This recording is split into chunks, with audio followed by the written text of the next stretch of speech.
motherfucker get fixed, so you know I'm gon' arch that. You try to turn on, she like, boy, don't start that. She say I drive her crazy, so you know I'm gon' park that. Bless your mom and dad, cause they know what they had. Good girl Sunday, Thursday, Friday, Saturday, bang. She pop perks sometimes, but really like fucking with them ants. Feel good type beats, man. And I was strolling through the internet, and I just so happened to run across these guys named Track Pros, and they had that energy. Man, they had that energy, bro. And what I liked about Track Pros was you could type in what type of beat you want. Like you could type in somebody's name or something like that. And at that time, I was really on some Nas type, Nipsey vibe type, Jay. You know what I'm saying? So I typed them in, and I'm listening to some beats. I'm like, oh man, like this the sound I want. You know what I'm saying? I'm already just going through crazy things or whatever. So this the sound I'm looking for. And that's what I did at first. And then I went off 808 Tay. He did a track on there, the one you liked. That cut up. Man, I love that fucking cut up song. Excuse my language, man, but it is what it is. I like that song because I like a lot of other songs from the album, but Cut Up stuck out to the most because I got an old soul. Right. I'm a little old, so I got an old soul, right. And I like old records. And then once I heard it, I was like, oh shit. Yeah. Then he told me, before he even told me that it was a strip club song, I remember hearing the sample in the beginning. Yeah. It was almost, I forgot what they're saying on there, but it was something like it was already at the strip club. Right. So I was like, oh shit. That's on that floor. That's Brett. I forgot my man name. Brett Fires. Yeah. So that's him on the hook. And at first, I didn't even know who it was. I just heard the beat. I'm like, God, man. I heard it on the internet at first. Shit, and I want to go to the strip club, bro, and say, man, y'all play this song while she dancing. Hey, I'm up here for a little while. We might just go and do that. Go and throw some dollars up here and see what Nashville strip club got going. They all right. They ain't good as they used to be back in the day. Yeah, you mean? Remember you? All right. What's the best strip club up here? Shit, don't give me the line because I remember Crazy Horse. We used to come up here and go to Crazy Horse, and it's okay. Deja Vu. I was in Deja Vu at like 17 years old. Deja Vu probably one of the few good ones they got left. But all right, we were talking earlier about back in 05, 04, when you was making music. If you were around Nashville back in 04, 05, you know our strip clubs were a whole lot different. Oh man, what? They were more open. Yeah, man, you could touch and everything. I'm not gonna go. I don't want to get nobody in trouble and go into what really happened at the strip club. But I admit, I think about 2003, 2004. I was probably a junior at McGavick High School. Right. And bro, as long as we had enough money in our pocket, we could get in. Definitely get in. Definitely get in. They ain't worried about nothing, man. I'm talking about, man. Hey, shout out Deja Vu, man. But one of my older homeboys, I used to have to go to school the next day, and I used to be in. Shit be rough, man. I'm talking about. I'm in Deja Vu. I'm talking to one of the strippers. I got a number and everything. She thinking I'm like 21. So I'm like, she keep on telling me, man, you ain't no 21. My boy, he telling them I'm his son. I'm like, bro, you tripping. You probably old enough to be my daddy, but man, I'm up in Deja Vu. I'm 17, man. I know, but that was then. I mean, not trying to get Deja Vu in trouble, but yeah, I definitely wasn't old enough to be in that month. All right, first strip club experience. What was it like for you? Honestly, because as men, we have to. There's etiquette when you go. We learn there's etiquette when you go in a strip club and how you're supposed to act. Right. Let's ask honestly, what was your first strip club experience like? Deja Vu. I was in that mud and shit. Man, my boy got me a lap dance. I'm back at my feet. Hey. Bro, I damn near shit. Oh. I'm like, man, hey, this time I'm getting money though. Hey, I'm a 17-year-old nigga got grown man money though, right? So I'm back here. I'm at this point, hey. That's all we up there. Are we gonna just still dance? What we trying to do? I'm trying to get back there freaky, but yeah, it was a very good time, man. I'm not really big on strip clubs though, man. But I'm not big on them as I was back when I was younger. Cause I admit, I like my money. I like keeping it in my bank account, and I know different ways I can sponsor. Right. Plus, I think the more we get farther in entertainment, we just don't go to strip clubs like that. We'll have our own parties. We'll have people we can call, but that's that on that. Yeah. But it's one of them things where you kind of party a little bit different and more privately at that point. Man, for real. That's for sure. Because I mean, even back then, I really didn't care about it too much. But everybody around me, man, it was part of the culture. Yeah, it still is. Gonna get some 200 ones, 300 ones. We up in there. And at the end of the night, I'm looking like, why do we even do that? I say, what's the point?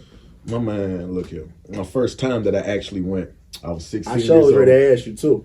I'm gonna tell you about mine. You tell me about yours. I'm gonna tell you about mine. I'm gonna cut that's only fair. Right. The first time I went, I was 16 years old, and I should adequate rule number one. I broke. Leave some money in the car. Right. Don't take all your money in there with you. Right. Because the second I go in there, I'm like, oh shit. I'm like, this is pretty nice. I pass up the first stripper, and then I see the body type of what I actually like. Right. Weird enough, I still like that same body type. What is it, bro? I like slim, thick, dark skin. I like dark skinned women too. Slim, thick. Slim, thick. I just like them thick. I mean, it's cool. It's cool. I like slim, thick. I like dark skinned women though. I'd rather have a dark skinned woman than a light skinned woman. No bullshit. I'm not even saying. I know. I don't care. This shit make me look uncool. I fell in love with that stripper that first time I went in there, bro. I was in love. My brother had to tell me like, "Hey, bro, it's time to go." I'm like, "Damn, I want to know the dance, man. She pretty cool." Fuck that, bro. Let me find out you was in the parking lot when you got off though. No, I wasn't. I wasn't. I was 16. I ain't know, but my money was gone because now look. You go in there, and they had them rooms in the back. Right. So, as soon as you get to the rooms in the back and they get to give you the special lap dance, what's the first thing they do? They in your pocket. How much money you got for this dance? Is that what they were doing? They in your pocket. Get your damn hands off my damn pocket. 16, I don't know no better. So Right. They say no, hour later, all my money gone. I'm like, yeah, it's time to go for real. Did you go back and see her? No. But the weirdest thing was when I was at the strip club that young was I saw a lot of older people that I wasn't supposed to see in there. That you knew? No. Lord have mercy. I won't say where I knew him from because it was not the church, right? No. We ain't gonna go there. Shit. I can't say that. You ain't see pastor in there, did you? No, I can't say all that because they know actually no. So I'm gonna keep it confidential. We're gonna keep it confidential. But now, on the real, bro, you go in that motherfucker. Some people that you don't socialize with every day, or that you socialize on a different level. Right. You go into the strip club, you see them in there like, bro, I know you came here too. And you can't tell nobody. Can't tell nobody. You up in here the same way I'm up in here. We all wrong. Y'all two give each other look like. We know we don't supposed to be in here, but you can't tell on me. I can't tell on you. Those folks are old too. I know they look at me like, we're like, bro, you still 16. What you doing here? Yeah. But then you looking at him like you got a wife and kids. So what are you doing here? Wife, kids, and grandkids. Right. Hey, that's the crazy shit about it. So what are you doing here? Hell yeah, man. That's funny. They had a lot of recent stuff coming up. I'll tell you the most. You a sports guy because I heard you talking about some BetMGM stuff earlier. Yeah, man. Me and my partners, we definitely betting.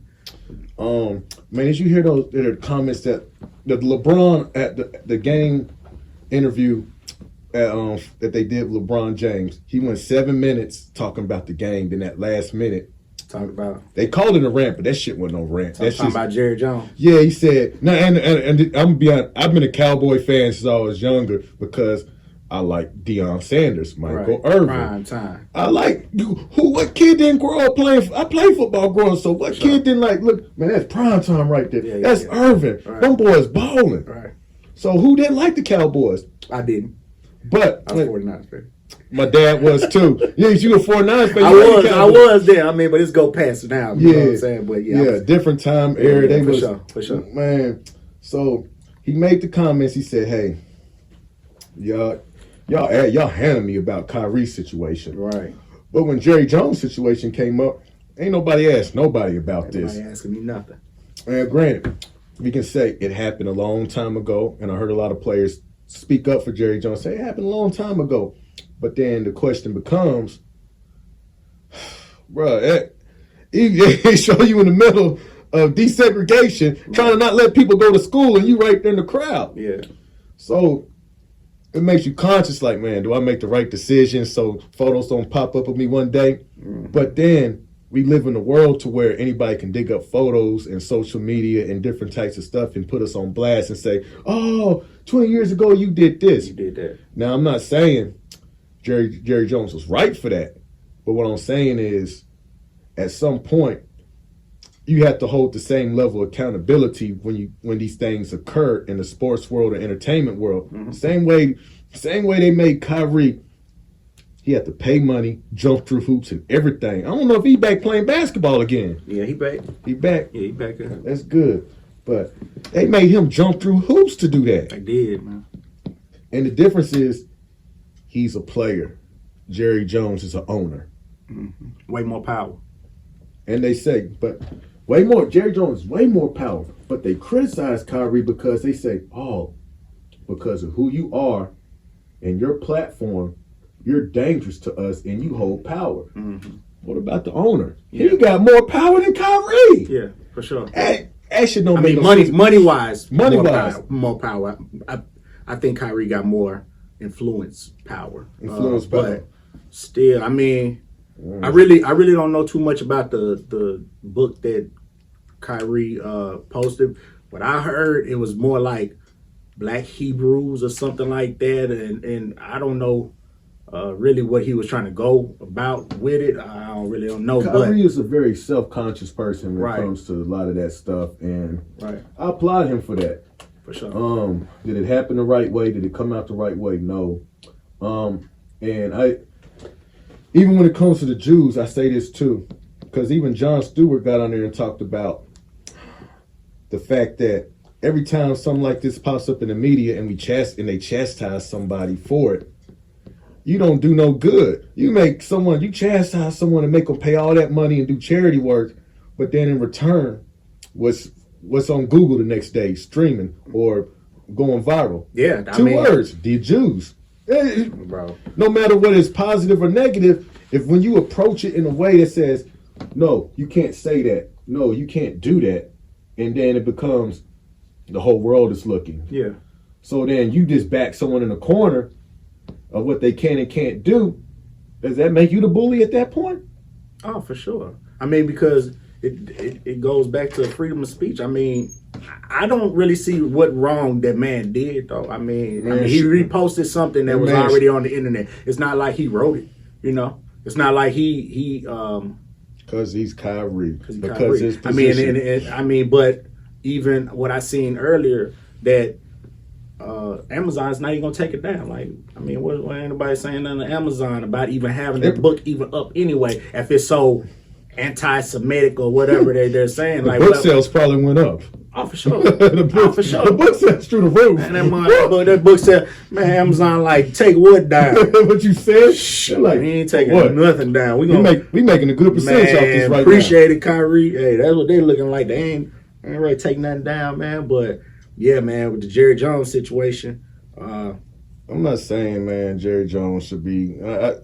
You have to have a level of accountability. I'm not saying take Jerry Jones' money away, tell him he can't own a football team somewhere. No, it happened in the past, but you have to also acknowledge that. All right, you have to acknowledge that there was a time in our history, when you had to choose sides.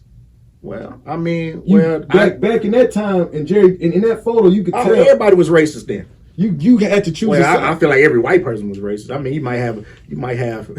hey, I say in the 50s and 60s, 1 out of 10. I mean, you had some, you know, and then on top of that, they was treated even worse than we was. If you being cool with us, you better not. Because, you know, the white women they couldn't. It's like a bully. Find out you dating a black man. It's like. You're gonna get treated worse. It's like shunned by your family. They were like either you with us or against us. So a lot of times in the world we live in, instead of speaking up or saying what's right, a lot of times most people will follow the crowd for sure and not say nothing. Right. I'm not even mean to switch the subjects. The same situation with that young lady that died down in Mexico. Three people in the room. Sure. Three other people in the room. No one spoke up to say, this is not right. All right. So it transcends into other races and other colors and other situations. Right. So even when you go back to the 50s or 60s, there was a lot of people that were just too scared To speak up. Yeah. and go against their own people. I'm like, well, this isn't right. Well, and they look at, well, I got to live in this world and these are the rules. But here's the thing, though. Society created those type of rules to where why should I as a person feel like I have to side with something because I know the outcome of what it's going to be. Right. Even though I know the outcome is going to be bad, I still have to side with it. That's the crazy part. Yeah.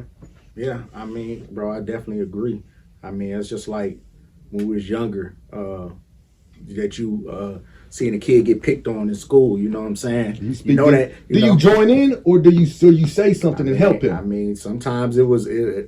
I mean, for me, I ain't never like I was the bully that bullied the bully. You know what you said. So but when I was younger, I have been guilty of sometimes joining in and all that. You know, when you get older though, you what becomes the stigma of that to actually create that in us?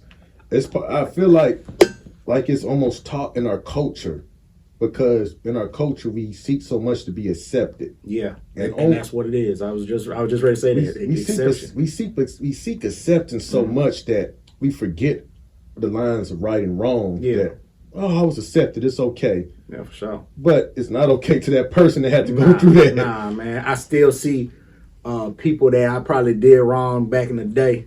Not even just in school, but I just feel so bad, and I just try to treat them as, and they probably look at me like, you asshole. Like, hold on, like, or like, are you really speaking to me right now? Like, man, I ain't that type of person, man. Like, really. I'm sorry, man. Sorry, man. We was kids at the time. I'm sorry, man. I didn't know no better. Man. I mean, even that with them, with women too. You know what I'm saying? Like, I'm an asshole. So, yeah, I try to right my wrongs, man. Really, Man, damn, you a big Dave Chappelle fan? I am, but I ain't. I applaud Dave because he gonna speak his mind. He gonna say whatever he wants. You see he did a Saturday Night Live monologue about. He opened up. It was about Kanye West, Kyrie, and Donald Trump. Right. In this whole 15-minute skit, he covered all of those. And so I watched a little bit of it, and he was just so calm. That's the one thing I like about Dave. Like it just flows. It's like he don't even rehearse it. It's just like it just comes off of the top of his head. But then he's like, one thing about that man, when he speak, he gets control of everywhere. Like you hear how I heard a little bit about when he was talking about Kyrie. He was talking about Jews and everything, about how much they run everything, and was kind of making jokes, but he was really speaking real stuff. But it was so dead quiet in there, though. I was like, man, it's weird. Because here's the thing also about our culture. Are we scared to laugh at certain things because we are scared how people are going to look at us if we laugh at it? Man, that's deep. That's something to think about. How much do we really care about how people view us? To the point of, man, does it have to be the best of the clothes that I wear when I go out so people can always have this image of me? Right. Then we look, at the end of the day, we put so much into an image that we stop showing people our soul. So no one learns to like us for our soul. They only learn to like us for an image. For image. And that's one of the hardest things in the world, because you have to upkeep that image. You don't have to work hard to upkeep the image of your soul, though. Once people know you as a person, they don't give a fuck if you down to your last dollar. They like you as a person. For sure. Because they know what you have to offer. Yeah. And it's hard to come by people like that, though. Yeah, I'm telling you, friends, women, good friends. Shit, for the women, men, like, it's really hard to find genuine people that really want to get to know who you are, And I feel like, for me, I feel like a lot of music has a lot of influence and a lot to do with that. The music nowadays. That's just my opinion. It does. there has to be a balance of music at all times in our culture. Right. And sometimes what happens is our culture gets oversaturated by one sound of music. Right. And whatever that message is whatever our next generation of youth is going to pick up in that music. And they're going to run through that. Let's go back to 04, 05. And to be honest, they was talking about doing beans and selling ecstasy a lot. I sure was too. That was a time to where you could get great bundle packages and make a lot of money. Oh, for sure. I know some guys. It was hustlers then. I know some guys that were before this big housing boom that they have going on now, where everything is like, man, $250,000 to $500,000 for a house. Back then, you could buy a house in the hood for like really about $39,000. Oh, for sure. These folks were if not cheaper. These folks were taking that money and buying houses back then, which is amazing. It's like, I'm like, bro, you made enough money to buy a house? Damn. Shit. See, those were the smart ones, because a lot of us, we ain't invest in nothing. The only thing we did was just blow it. Like, we ain't do nothing with that money. Man, I'm talking about, I had to at least from 16 to maybe. You got to blow it to know what to do with it first. No one talks about this, but you got to blow through some money to understand the importance of it and what it can do for you. If I blow through a lot, a whole lot. Like seriously, like, all right, if it's your first time, if it's your first time seeing $10,000 or $20,000, it's not embedded in your head like, all right, I need to go invest in some property or put a down payment or figure out how to build this credit up real quick. It's not embedded. Nah. It's embedded, especially not for black people. I'm gonna go get fresh. I'm gonna go put a down payment on this car. I'm gonna go do this. Then I'm gonna go to the club and have a good time. Yeah. We didn't maybe a couple hotel rooms. Yeah. We weren't taught that, man. Like, we was really just taught to work. You know what I'm saying? Yeah. Like my mother, I think that's all she did was work. She didn't know none of. She didn't ever teach us about stocks and bonds and she taught us to save our money, but. When you're getting fast money, you ain't thinking about saving nothing. It's just like you're gonna get that same shit guys right now. They got about good hustlers. They got about 10, 20,000 better. Yeah, but sure. To someone who's business minded and knows how to fill out the paperwork and sign up for stuff, 10 or 20,000 could go a long way. For sure. 10 or 20,000 could buy you some decent business credit. Yeah. It could actually get you $100,000 credit line to get what you really need. It sure can. And a lot of our households were not taught this shit. Definitely wasn't. But I don't blame my parents, or I don't think other people should blame their parents because they weren't taught it. Were their parents taught it? No, that's what I'm saying. Our generation is the generation that really, it was maybe a few black households that knew about stock market and loans, but they had to.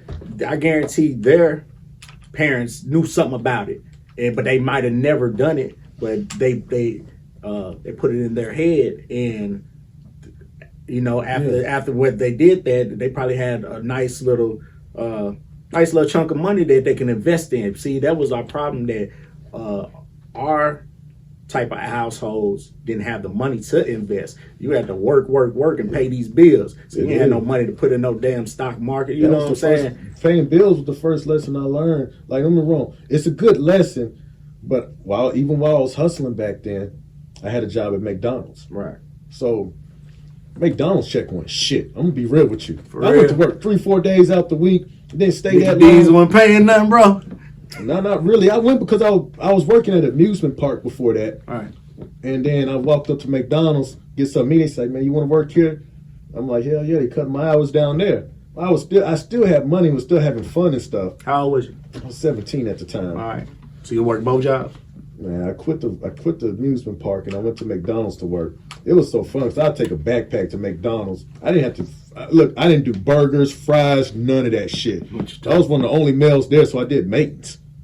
You just cleaned up. Cleaned up, maintenance, took care of stuff around there, changed the machines out. Right? I didn't know how to do burgers. I didn't work the cash register. I didn't flip burgers. I didn't make fries. None of that.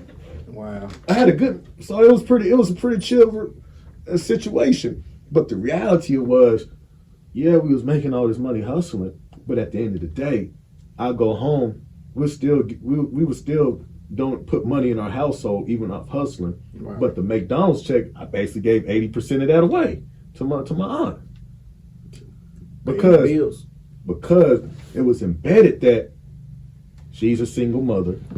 Yep. There's 3 of us in the household that she gets groceries for and all that, and pays the mortgage for. So then it becomes when you're a man in the household growing up like that, you start looking at like, yeah, it is kind of dire important that I help with these bills. Yeah, it just really is. It really is. So the fact that we look at households like that, especially the single parent households, what young man doesn't want to help out with those bills to make his household better, because that's what he comes home to every day. Oh yeah, man. So you make your home your heaven. For sure. I mean, I look at it now when I ain't got no kids yet, but when I do have a daughter or son, I want to set it up so by the time they turn 18, credit's good. They can start a business. They can use the credit to go get a decent place. Right. They don't have to start off from like, all right, I don't have to push them out in the world. I'm like, here you go. Hope you make it. Yeah. See, I'm doing that right now. Yep, I'm going through a process with my life insurance and everything, man. Yeah, man. Because we're not going to be here forever, bro. For sure, man. So with the kids, you look at them like, bro, man, I got to make sure you set up by the time you're 18 so you don't want a need for stuff. Yeah, man, because when my daddy died, I'm talking about, I was getting like a little, Social Security check my mother used to get. Man, that shit wasn't nothing. You know what I'm saying? Shit. So, yeah, we got to really just I don't put something back for the I don't want to levels. do another generation of, all right, I'm struggling in this household.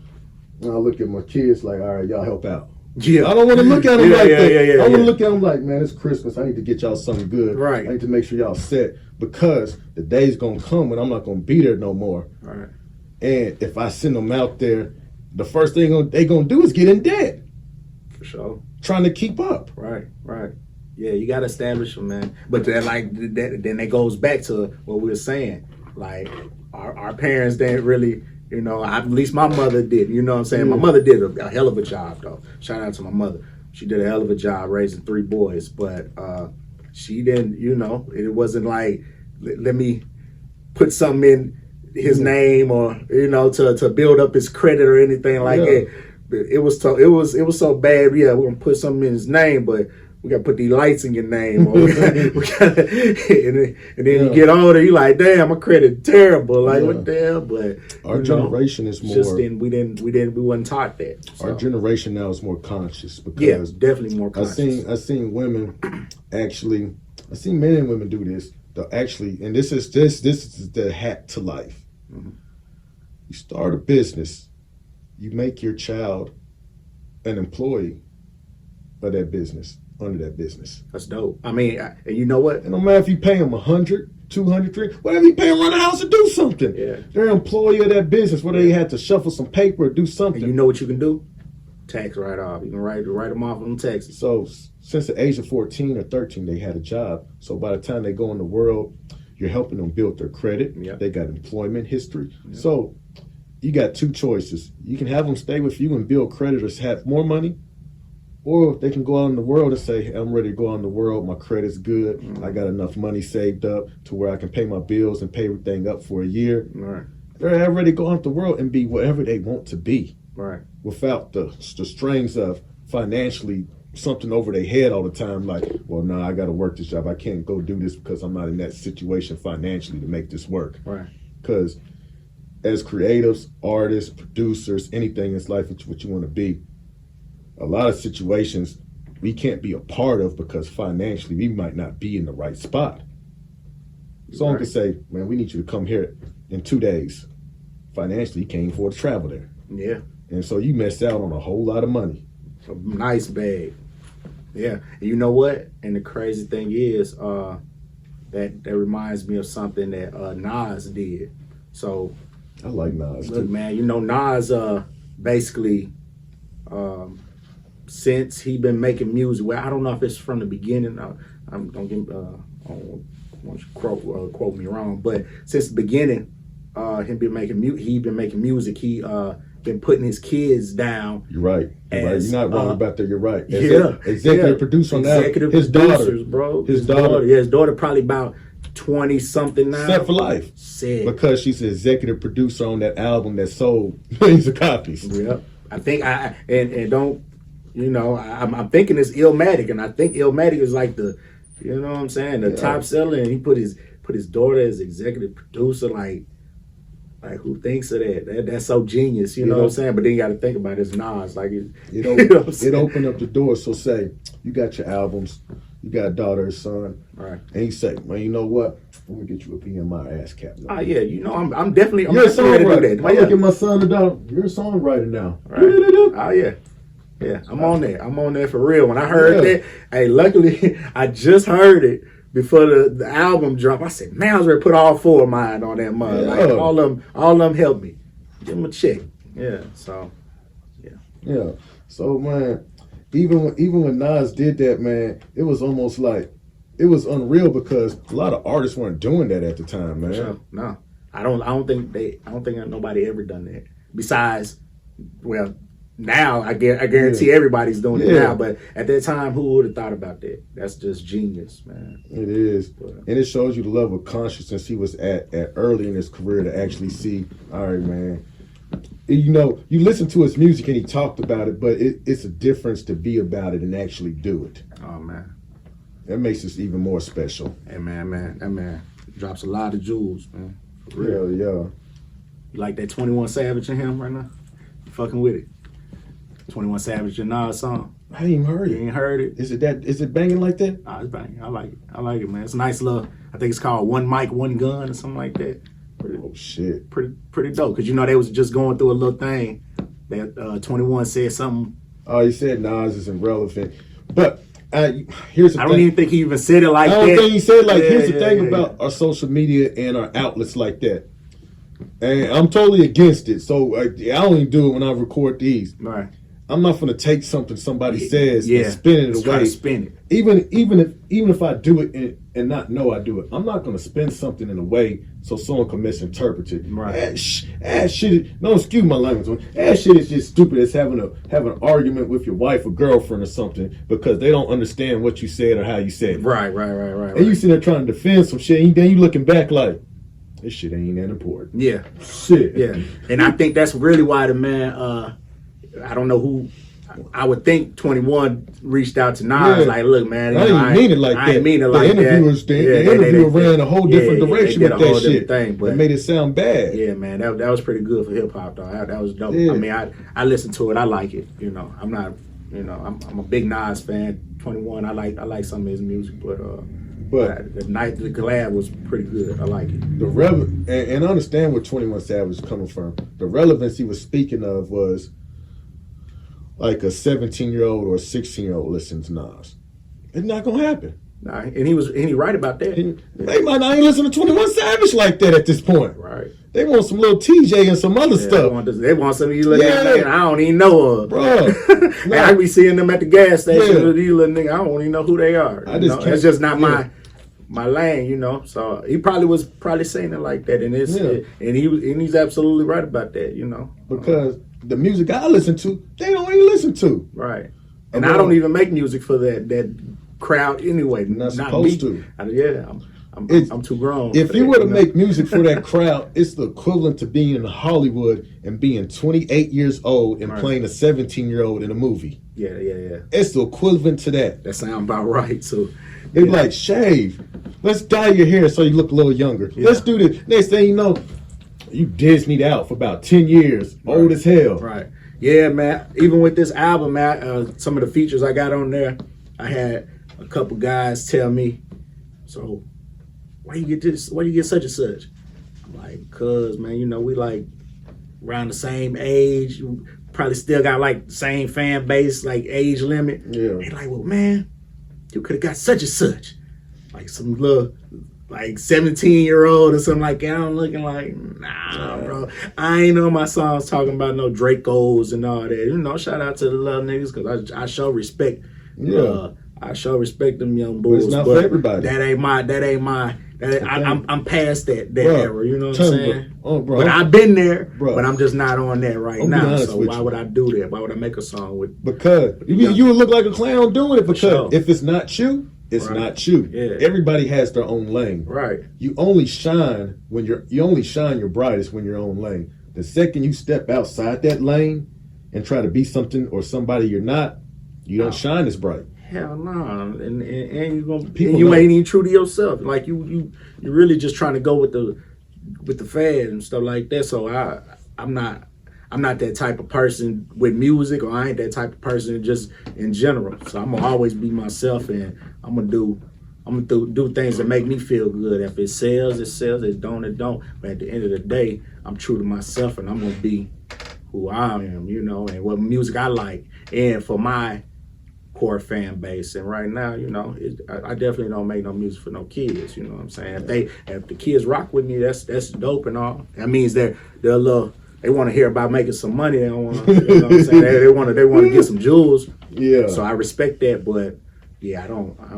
You know, I make music for my generation. Shit, I mean, even when I was 17 and 16, man, I was around the gas station around the corner. I mean, we was buying bootleg Nas CDs and all that back in the day. Sure. So we listened to Nas. I listened to Nas when I was young, right. 16, 17, like that. Right. It was, no wrong, it wasn't club music. Right. But it was headphone music. It was a difference. Right.